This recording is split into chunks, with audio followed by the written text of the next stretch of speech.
வணக்கம் நேயர்களே. சென்ற பகுதியில நம்ம மீன்கள் எப்படி வளர்க்கணும், எப்படி அதுக்கு உணவு கொடுக்கணும், எப்படி அதை பராமரிக்கணும் அப்படிங்கிற விஷயங்களை ரொம்ப தெளிவா பூம்புகார் MS நவீன் அவர்கள் நமக்கு சொன்னாங்க இல்லையா?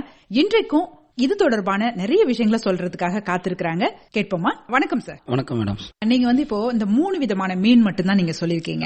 இது நீங்க கெண்டை சொன்னீங்க, அதோட பிரச்சனை என்ன அப்படிங்கறது சொன்னீங்க. இப்ப அதிகமா நம்ம கேள்விப்படுற ஒரு விஷயம் பாத்தீங்கன்னா, இந்த வவ்வால் மீனுக்கு நல்ல ரேட் நல்லா கிடைக்குது, வளர்க்கறதுல நிறைய ஈஸி அப்படின்லாம் வேற சொல்றாங்க. இத பத்தி உங்களுடைய கருத்து சொல்லுங்க. ரூப்சந்த், அதாவது வவ்வா மீன் நீங்க சொல்றீங்க இல்லைங்களா, இது பாத்தீங்கன்னு சொன்னா உங்களுக்கு ஒரு 4-5 மாசத்துல உங்களுக்கு ஈல்டு கொடுத்துரும். ஒரு ஏக்கருக்கு பாத்தீங்கன்னா கெண்டை நீங்க 3500 மீன் தான் வளர்க்கலாம். பட் வவ்வாவை பொறுத்த வரைக்கும் ஒரு ஏக்கருக்கு 6000 இல்ல 7000 கூட விட்டு வளர்க்குறாங்க. ஏன்னா நீங்க கொடுக்குற தீவனத்தை நல்லா அது அடாப்ட் பண்ணிக்கும். தீவனத்தை வேஸ்டேஜ் ஆக்காது, எல்லாத்தையுமே சாப்பிடும். அதுங்களுக்கு பாத்தீங்கன்னா நீங்க எதை போட்டீங்கன்னாலும் அதுங்க திங்கும். அதை பல்லு பாத்தீங்கன்னா ஒரு நம்ம மனிதனுக்கு இருக்கக்கூடிய பல்லு மாதிரியே இருக்கும். அந்த பல்லு ரொம்ப ஸ்ட்ராங் பல்லு.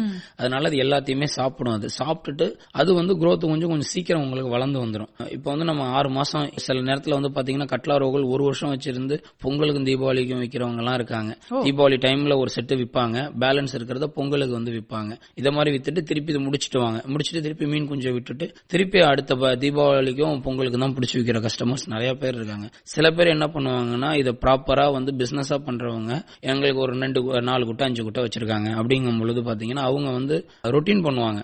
ஒரு 4 மாசத்துக்கு ஒரு தடவை மீனை வெளியாக்கணும், அதுக்கு உங்களுக்கு லாபம் வரணும். இப்போ வவ்வா மீன், ரோகு மீனை வவ்வா ரோகு அந்த கெண்டை வெரைட்டி இருக்கு இல்லைங்களா, IMC வெரைட்டிஸ் சொல்றோம் இல்லைங்களா, அது கூட இந்த வவ்வா மீனை விடும் பொழுது நீங்க கொடுக்குற ஃபீடை எல்லாத்தையுமே வவ்வா முதல்ல ஃபைட் பண்ணி எல்லாத்தையும் வவ்வா சாப்பிடும். வவ்வா சாப்பிடும் போது வவ்வா சீக்கிரம் கொஞ்சம் வளர்ச்சி ஆயிடுது. அப்ப நம்ம ஒரு கட்டை அதை பிடிச்சிட்டோம் அப்படின்னு சொன்னா இந்த அமௌண்ட் நமக்கு ஒரு 4 மாசத்துல இந்த அமௌண்ட் நமக்கு யூஸ் ஆயிடும். மீதி இருக்கிறது இந்த மீன் திருப்பி வளர்றதுக்குள்ள உங்களுக்கு அடுத்த தீபாவளி பொங்கல் டைமிங்ல ஒரு செட்டு பிடிச்சிடலாம். பட் அந்த மாதிரி நீங்க ஸ்டார்ட் பண்றீங்க, ஒன்னா நம்ம ஒரு காமன் கல்ச்சர் மாதிரி நம்ம பண்றோம், எல்லாத்தையும் சேர்த்து பண்றோம் அப்படின்னா இந்த மாதிரி ஜனவரி பிப்ரவரி டைம்ல நம்ம சீடு வாங்கி உள்ள விட்டுடணும். விட்டதுக்கு அப்புறம் தான் இதை நம்ம ஒரு மார்ச் ஏப்ரல் இல்லைன்னா ஜூன் மாசத்துல பாத்தீங்கன்னா ஒரு செட்டு இந்த வவ்வா மீன் எல்லாத்தையும் நம்ம பிடிச்சி சேல் பண்ணிடலாம். அடுத்த ஜூலை ஆகஸ்ட் செப்டம்பர், அடுத்தது உங்களுக்கு நவம்பர்ல தீபாவளி வரும், ஒரு செட்டு பிடிக்கலாம். கெண்டை கிலோவுக்கு 1 கிலோ இருக்கிறதோட கிலோவுக்கு 2 மீன் இருந்துச்சுன்னா வாங்குறவங்க கொஞ்சம் விருப்பமாவே வாங்கிட்டு போவாங்க, பிரச்சனை கிடையாது. அடுத்தது நீங்க பொங்கல் டைமிங் வரும்போது அந்த மீன் எல்லாம் 1 கிலோ இருக்கும். அது ஒரு செயின் ரியாக்ஷன்ல பண்ணலாம் தாராளமா. பட் இல்ல எனக்கு 6 மாசத்துக்குள்ளே இது ரெண்டுமே வெரைட்டியா எனக்கு வளர்ந்துடும் அப்படின்னு கேட்டீங்கன்னா கம்பல்சரி உங்களுக்கு IMCனா கட்லா மீன்கள் மட்டும்தான் நம்ம வளர்க்கணும். மற்ற மீன்களை கலந்து வளர்க்கறத கொஞ்சம் அவாய்ட் பண்ணிக்கிறது நல்லது. சரி, இந்த இடத்துல ஒரு சந்தேகம் வருது. அதாவது பாத்தீங்கன்னா நம்ம கோழி வளர்க்குறாங்க, பிராய்லர் கோழி வளர்க்குறாங்க இல்லைங்களா, ஆடா இருக்கட்டும் பிராய்லர் கோழியா இருக்கட்டும், இது பாத்தீங்க அப்படின்னு சொன்னாக்கா அது இத்தனை நாள் இத்தனை மாதங்கள் அது வளர்ப்பு முறை இருக்கு. இதுக்கு கூடுதலா போனுச்சுன்னா அதோட சுவை மாறிடும், ரொம்ப கடினத்தன்மையோட வந்துரும் அப்படின்னு சொல்லுவாங்க. அதனால ஆடுகளா இருக்கட்டும் கோழியா இருக்கட்டும் கொஞ்சம் வயது மூப்பு ஆயிடுச்சு அப்படின்னு சொன்னாலே அது கறியை தவிர்த்துடுவாங்க. இந்த மாதிரியான ஒரு விஷயம் மீன்களுக்கு உண்டா? மீனை பொறுத்த வரைக்கும் அப்படி கிடையாதுமா. மீனை பொறுத்த வரைக்கும் என்ன பிரச்சனை பாத்தீங்கன்னு சொன்னா, 1 கிலோவோட மீன் இன்னைக்கு மார்க்கெட் ரேட் பாத்தீங்கன்னா 170, 200, 250 சீசன் டைம், அதாவது ஒரு நல்ல தேவை நாள் எல்லாம் பாத்தீங்கன்னா 200 விற்பாங்க, 250 விற்கிறாங்க. அப்போ பிரச்சனை கிடையாது. அந்த டைமிங்ல உங்களுக்கு 1 கிலோ மீன் நம்ம போய் நானே போய் 1 கிலோ மீன் போய் வாங்க போறேன் அப்படிங்கும்போது 1 கிலோட விலை 200 ரூபான்னு சொல்றாங்க. சரி, நம்ம கொடுத்து வாங்கிட்டு வந்துடலாம். இல்ல 1 கிலோவுக்கு 1 மீன் 2 மீன் நிக்குது, பிரச்சனை கிடையாது. அதே 3 கிலோ மீன் எல்லாமே பாத்தீங்கன்னா 2 கிலோ 3 கிலோ மீன்ல பெரிய பெரிய மீனா இருக்கு. அப்போ 2 கிலோ மீன் எவ்வளவுங்க அப்படின்னு கேட்கும்போது 2 கிலோ மீன் அவங்க 400 ரூபான்னு சொல்றாங்க. நான் என்ன ஒரு கிலோக்கு நான் கோழி எடுத்துட்டு போயிடுவேன், எதுக்கு மீனையே நான் இவ்வளவு மீனை நான் வாங்கிட்டு போய் என்ன பண்றது அப்படிங்கிற மாதிரி ஒரு மைண்ட் செட் ஆயிடும். அதனால மீனை பொறுத்த வரைக்கும் நீங்க பிரீட் பண்ற மாதிரி இருந்தீங்கன்னு சொன்னா ஒரு 2 கிலோக்கு மேல வளர்த்துட்டு நமக்கு தேவையான ஒரு நல்ல மீன் நம்ம மீன் வளர்க்கும் பொழுது நமக்கு இந்த பிரீடிங்னு சொல்லி நம்ம இந்த மீனை விட்டுட்டு மத்த மீனை பிடிச்சு கொடுத்துடலாம். 1 கிலோல இருக்கும் போது நீங்க அதை பிடிச்சு கொடுத்தீங்கன்னா மட்டும்தான் உங்களுக்கு நல்ல லாபம், கஸ்டமர்கிட்ட ஈஸியா போகும். இல்லைன்னா வாங்கக்கூடிய பையர் வாங்க மாட்டாங்க அந்த மீன். அது ஒரு பெரிய பிரச்சனை. அது இதுன்னு கிடையாது, எல்லா மீனும். இப்ப கொடுவா மீன் இருக்கு, கொடுவா மீன் பாத்தீங்கன்னா இன்னைக்கு 1 கிலோ ஒரு 400 ரூபாய்க்கு மேலதான் விக்குது. விரால் மீன் பாத்தீங்கன்னாலும் அதுவும் 400 ரூபாய்க்கு மேல விக்குது. பொங்கல் டைமிங்ல எல்லாம் 600 ரூபாயிலிருந்து 800 ரூபாய் வரைக்கும் பர் கேஜி போயிட்டு இருக்கு உங்களுக்கு. இத மாதிரி ரேட்டை 1 கிலோ ஆட்டுக்கறி இன்னைக்கு 1000 ரூபாய் போட்டுட்டாங்க. மாட்டாங்க. ஒரு கிலோ ஆட்டுக்கறி வாங்குற காசுக்கு 200 ரூபா குறைஞ்சு உங்களுக்கு விரால் மீன் வாங்குறதுக்கு யோசிப்பாங்கல்ல.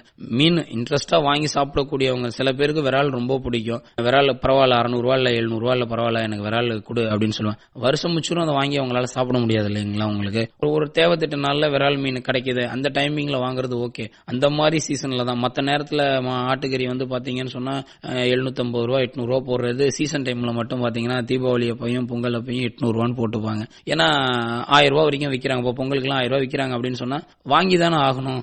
ஒரு தேவைக்கு ஒரு மாட்டு பொங்கலுக்கு நம்ம வச்சு இதெல்லாம் படைச்சு தானே ஆகணும். அப்படிங்கறதுனால அவங்க அந்த ரேட்டை போட்டு அதிகமா வித்துறாங்க. அந்த மாதிரி டைமிங்ல நீங்க கம்மியான ரேட்டுக்கு ஒரு குவான்டிட்டி அதிகமா நம்மள்ட்ட இருக்கு, ரேட்டை நம்ம கம்மி பண்ணி கொடுத்தோம் அப்படின்னு சொன்னா உங்களுக்கு ரேட் நல்லாவே உங்களுக்கு மூவ்மெண்ட் ஆகும். இந்த மாதிரி சீசன்ல நல்ல லாபம் கொடுக்கக்கூடிய பிசினஸ் விரால் மீன் வளர்க்கறதுல நல்ல லாபம் இருக்கு. அவங்க சொன்ன மாதிரி இப்ப ஜனவரி பிப்ரவரியில குஞ்சு விட்டாங்க அப்படின்னா நவம்பர் மாசம் ஒரு செட்டு பிடிச்சா தீபாவளிக்கு தாராளமா விற்கலாம். அடுத்தது பொங்கலுக்கு ஒரு சீசன் விற்கலாம். நல்ல ப்ராஃபிட்டும் கிடைக்கக்கூடிய பிசினஸ். அதுல பெருசா இன்ட்ரெஸ்ட் காமிக்க மாட்டாங்க. நிறைய இதுல வெளிநாட்டுல இருந்து வரக்கூடிய வெரைட்டிஸ் எல்லாம் நிறைய உள்ள வந்துருது. சீக்கிரம் வளரக்கூடிய அவுரின்னு சொல்லுவாங்க, நாட்டு விரால் சொல்லுவாங்க. அப்புறம் வந்து பாத்தீங்கன்னு சொன்னா வேக்னாம் வெரைட்டி இருக்கு. அதே மாதிரி நிறைய வெரைட்டிஸ் உள்ள வந்துருது. அதனால இங்க இருக்கக்கூடிய விரால் மீன்களோட குரோத்துக்காண்டி அதுங்களோட வளர்ச்சி கொஞ்சம் நல்லா வேகமா இருக்கும். கொடுக்குற ஃபீடையும் நல்லா வேகமா அப்சர்வ் பண்ணிக்கும். அதனால பாத்தீங்கன்னா அந்த மீன் தான் இன்னைக்கு மார்க்கெட்ல நிறைய வர ஆரம்பிக்குது. நம்ம நாட்டு மீன் பெருசா கிடைக்கிறது இல்ல. நாட்டு மீன் விரால் அப்படின்னு கேட்டீங்கன்னா அது கொஞ்சம் மருத்துவ குணம் கொண்டது அது. அதனால அது வந்து பாத்தீங்கன்னா விரால் மீனுக்கு ஒரு மவுஸ் இருந்துச்சு. அந்த மீனை வாங்கி சாப்பிட்டாதான் நல்லது. இப்போ வரக்கூடிய விரால் எல்லாம் பாத்தீங்கன்னா ஃபுல்லா ஹைபிரிட் விரால் தான் வருது நிறைய. அதை வாங்கி சாப்பிட்டு ஒன்றும் புண்ணியம் கிடையாது மேடம். விரால் மீனை பொறுத்த வரைக்கும் நம்மளோட நாட்டு விரால் வாங்கி சாப்பிடுறாங்க அப்படின்னு கேட்டீங்கன்னா அது கொஞ்சம் உடம்புல பிரெக்னெண்டா இருக்கிறவங்களுக்கு எல்லாம் கொடுப்பாங்க. முதுகு வலிக்கு ரொம்ப நல்லது. குழந்தை பிறந்ததுக்கு அப்புறம் சாப்பிட்டாலும் மெயினா முதுகு வலிக்கு ரொம்ப நல்லது அது. ரெண்டாவது வந்து ஸ்கின்னுக்கு எல்லாம் ரொம்ப நல்லது. ஹார்ட்டுக்கு ஒமேகானால ஹார்ட்டுக்கு ரொம்ப அது நல்லது. அது மாதிரி எல்லாம் வந்து விரால் மீன் நாட்டு விரால் நல்ல ஒரு லாபகரமான பிசினஸ் அது. பட் ஆனா அதை பெருசா யாரும் எடுத்து இன்ட்ரெஸ்டா பண்றது இல்ல. ஏன்னா ரொம்ப பிரீடு ரொம்ப அதிகமா போகுது. பட் கஸ்டமர் வாங்குறவங்களும் ரேட்டை வந்து ஹெவியா கொடுத்து வாங்க முடியாம கொஞ்சம் திணறதுதான் பிரச்சனை. 1 கிலோ மீனா விற்கிறது ரொம்ப நல்லது எதுவா இருந்தாலும். அதுக்கு மேல நீங்க வளர்த்துட்டீங்கன்னு சொன்னா 2 கிலோ ஒரு விரால் மீனை வித்தீங்கனாலே உங்களுக்கு 600 ரூபான்னு வச்சுட்டாலே 1200 ரூபா ஆச்சு. வாங்க மாட்டாங்க. 1 கிலோ விரால் மீன் வாங்க வரணும்னு விருப்பத்தோட வரக்கூடிய கஸ்டமர் கூட என்ன நீ 2 கிலோ வந்து 1000 ரூபாய்க்கு மேல சொல்ற, எனக்கு வேண்டாம், பரவாயில்ல விட 1 கிலோ மீன் இருக்கான, 1 கிலோ மீன் இல்லைண்ணா என்கிட்ட 2 கிலோக்கு மேல தானே இருக்கு அப்படின்னு சொன்னோன்னா வாங்காம போயிடுவாங்க. அந்த மாதிரி பிரச்சனைகளை ஃபேஸ் பண்ணக்கூடிய பிரச்சனை தான் இதுல இருக்கு. வவ்வா மீனெல்லாம் 3 கிலோ 4 கிலோ வரைக்கும் வளர்த்து வச்சுக்கிட்டு விற்க முடியாம இன்னமும் போட்டு வச்சிருக்காங்க. அதெல்லாம் இருக்குங்க. ஆனா நஷ்டம்னு சொல்றதுக்கு எதுவும் இல்ல மேடம். நஷ்டங்கிறது வாங்கணும்ல. உங்களுக்கு கிலோ குறைஞ்சிடும் மேடம். உங்களுக்கு 1 கிலோ பையர் இப்ப நம்மள்ட்ட வந்து வாங்குறாங்க அப்படின்னு சொன்னா 110 ரூபாய்க்கு எடுப்பாங்க. ஒரு கெண்டா வெரைட்டியை வந்து அவங்க பிடிச்சிக்கிறாங்க அப்படின்னு சொன்னா 110 ரூபாய்க்கு வந்து நம்மள்ட்ட அவங்க பிடிச்சிக்கிறாங்க. இதுல வேற 10க்கு 1 கசாரு கேட்பாங்க. அதாவது 10 கிலோக்கு 1 கிலோ ஃப்ரீயா கொடுக்கணும். ஆமா, 10 கிலோக்கு 1 கிலோ ஃப்ரீயா கொடுத்தாகணும். அதே மாதிரி 100க்கு 10 கிலோ அவங்க ஃப்ரீயா எடுத்துப்பாங்க. நம்மள்ட்ட இருந்து மீன் வாங்குறவங்க 100க்கு 10 கிலோ ஃப்ரீயா எடுத்துப்பாங்க. 110 ரூபா ரேட் அவங்க பிடிச்சிப்பாங்க. இதுவே நாங்க பிடிச்சு கொடுத்தோம் அப்படின்னு சொன்னா 130க்கு நாங்க பிடிச்சு கொடுத்துருவோம். அதே 10க்கு 1 கசார கொடுத்தாகணும். 20 ரூபா மேற்கொண்டு நம்ம எக்ஸஸா நம்ம கிடைக்கும். இப்ப அதுவே ஒரு சீசன் டைமா இருந்துச்சுன்னு சொன்னா 150 இல்ல 140 அந்த ரேஞ்சு கூட சீசன் டைம்ல மீன் கிடைக்கல அப்படிங்கும்போது அதுக்கு தட்டுப்பாடு இருக்குங்கனால அப்போ நமக்கு ஒரு 20 ரூபா 30 ரூபா சேர்த்து கிடைக்கும். அதுவே நம்மளே அந்த மீனை பிடிச்சி நம்ம ஏரியாவில் இங்க இருக்கு அப்படின்னு சொல்லி நம்ம வித்தோம்னா தாராளமா 150 ரூபாய்க்கு வித்தாலே போதும். நிறைய எல்லாம் விற்க வேண்டிய அவசியம் கிடையாது. நம்மள்ட்ட சொந்தமா எங்க ஊர்ல வந்து 150 கூட மீன் கிடைக்கிறது 200 அந்த மாதிரி இதுல தானே போயிட்டு இருக்கு. அதான் நம்மள்ட்ட இருக்கிற வந்து நீங்க ஒரு 150 ரூபாய்க்கு நீங்க கொடுக்க ஆரம்பிச்சீங்க, அடுத்தவன்ட்ட நீங்க 110 ரூபாய்க்கு நீங்க கொடுக்கறதுக்கு நீங்க மைண்ட் செட் வந்துடுறீங்க. ஏன் கஸ்டமர்கிட்ட மேல 40 ரூபா வச்சு கொடுக்கறது தப்பு கிடையாதுல்ல. நீங்க 200 ரூபாய்க்கு கூட விற்கலாம். 200 ரூபாய்க்கு விற்க வேண்டிய அவசியம் வேண்டாம். நான் சொல்றேன் 200 ரூபாய்க்கு விற்க வேணாம். நம்மள்ட்ட ஒரு 3 குட்டை இருக்குன்னு சொன்னா ஒரு சீசன் டைம்ல நம்மள்ட்ட வந்து வாங்குறாங்க, ரெகுலர் பண்ணிடுறோம். ஒரு 150 ருபீஸ்க்கு நீங்க இங்க கொடுத்தீங்கனாலே உங்களுக்கு நல்லா போகும். ஏன்னா ஆந்திரால இருந்து கொண்டாந்து இங்க 90 ரூபாய்க்கு மீன் கொண்டாந்து இறக்கிட்டு போயிட்டு இருக்காங்க. அதை வாங்கி தான் வந்து பாத்தீங்கன்னா 20 ரூபா மேல வச்சு இன்னொருத்தவங்க கை மாத்துவாங்க. இன்னொருத்தவங்கள்ட்ட இன்னொருத்தவங்க 10 ரூபா கை வச்சு கை மாத்துவாங்க. அப்ப இவங்க கொண்டாந்து அவங்க விற்கும் போது என்ன ரேட்டுக்கு விற்பாங்க? 150 200 முடிச்சுட்டு போகும்போது பரவாயில்லக்கா ஒரு 30 ரூபா கம்மி பண்ணிட்டு ஒரு 170 ரூபா காசு கொடுக்காம வாங்கிட்டு போயிடுவாங்க. லாபம் இல்லாம அந்த பிசினஸ் பண்ணல. நம்ம சொந்தமா பிசினஸ் பண்றோம் அப்படின்னு சொன்னா ஒரு டன் மீன் சேல்ஸ் பண்ணாலே உங்களுக்கு 1,80,000 ரூபாய் நின்னுடும். உங்களுக்கு ஒரு குட்டையில நீங்க மீன் விட்டு வளர்க்குறீங்க, ஒரு 3,500 மீன் விடுறீங்க அப்படின்னு சொன்னா உங்களுக்கு ஒரு 500 மீன் லாஸ் ஆனதாவே வச்சுக்குவோமே. மீதி இருக்கிற 500 மீன் நம்ம தீவன செலவுல போனதாகவும் வச்சுப்போம். மீதி ஒரு 2,500 மீன் கொஞ்சம் நிக்குது. அதுல நம்ம 2 டன் நமக்கு ப்ராஃபிட் கிடைக்கட்டும். 6 மாசத்துல நமக்கு ஒரு 2 டன் ப்ராஃபிட் கிடைக்கட்டும். கிலோவுக்கு மினிமம் பிரைஸ் ஒரு 150 ரூபான்னு வச்சு நம்ம விற்போம் அப்படின்னு சொன்னா உங்களுக்கு 6 மாசத்துல 3 லட்சம் ரூபா கிடைச்சிச்சுன்னா லாபம் தானே உங்களுக்கு. எல்லா செலவும் போக 3 லட்சம் ரூபா ஓகே தானே. அதாவது மாசத்துக்கு 50,000 ரூபாய் மாசத்துக்கு 50,000 ரூபாய் கிடைக்கும். அப்படிங்கும்போது 6 மாசத்துக்கு 3 லட்ச ரூபாய் ஏம் பண்ணிடலாம். வெளிநாட்டுல போய் கஷ்டப்பட்டாலும் அந்த 50,000 ரூபாய் தானே சம்பாதிக்க போறாங்க. அது இங்கேயே சம்பாரிச்சுட்டு போயிடலாமே. என்ன காரணம், நம்ம ஆளுங்க கோட்டை விடுறது என்னன்னு கேட்டீங்கன்னா, பிரச்சனையே என்னன்னு கேட்டீங்கன்னா, மீன் வளர்ப்பாங்க, தீவனம் கொடுக்க தெரியாத முறைகள்ல தான் அதுல போய் மாட்டிக்கிறது. ரெண்டாவது வந்து மீன் அவங்களால விற்க முடியாம கஷ்டப்படுறது. அந்த மாதிரி டைமிங்ல தான் அவங்க பிரச்சனை. இப்ப என்கிட்ட வந்து 2 டன் மீன் இருக்கு. இப்ப 2 டன் மீன் இருக்குன்னா நான் இதை எங்க கொண்டு போய் நான் விற்கிறதுனா, என்ன பண்றதுனா? ஏன்னா சீசன் டைம்ல மட்டும் தான் நம்மளால அதை விற்க முடியும். பொங்கல் டைம்ல நம்ம அந்த மீனுக்கு நிறைய வாய்ப்பு இருக்கு, நம்ம வந்து கொடுத்துடுறோம். தீபாவளி டைம்ல நம்மள்ட்ட நிறைய பேர் மீன் கேட்கறாங்க, அப்போ வாய்ப்பு இருக்கு, மீனை கொடுக்கும். மற்ற டைமிங்ல எல்லாம் மீன் பெருத்துருச்சுன்னா மீனை எப்படின்னா நான் விற்கிறதுங்க. அந்த மாதிரி டைமிங்ல நீங்க மீனை விற்கக்கூடிய, அதாவது மீன் வாங்குறாங்க இல்லைங்களா, ரெகுலரா ஃபர்தரா யார் வாங்குறா, நீங்க அவங்கள்ட்ட தான் நீங்க கொடுக்குற மாதிரி சூழ்நிலை. மீன் கூட்டை அமைக்கிறோம் அப்படின்னு சொன்னா, மீன் கூட்டை அமைச்சிட்டா வச்சவங்களுக்கு மட்டும் லாபம்னு நம்ம நினைக்க கூடாது. இப்ப மீன் கூட்டை இருக்கு அப்படின்னு சொன்னா, இதுல இருந்து ஒரு 100 மீட்டர் 200 மீட்டருக்கு பக்கத்துல யாருனே தெரியாதவங்க, நமக்கு சம்பந்தமே இல்லாதவங்க ஒருத்தவங்க வீடு கட்டி இருப்பாங்க.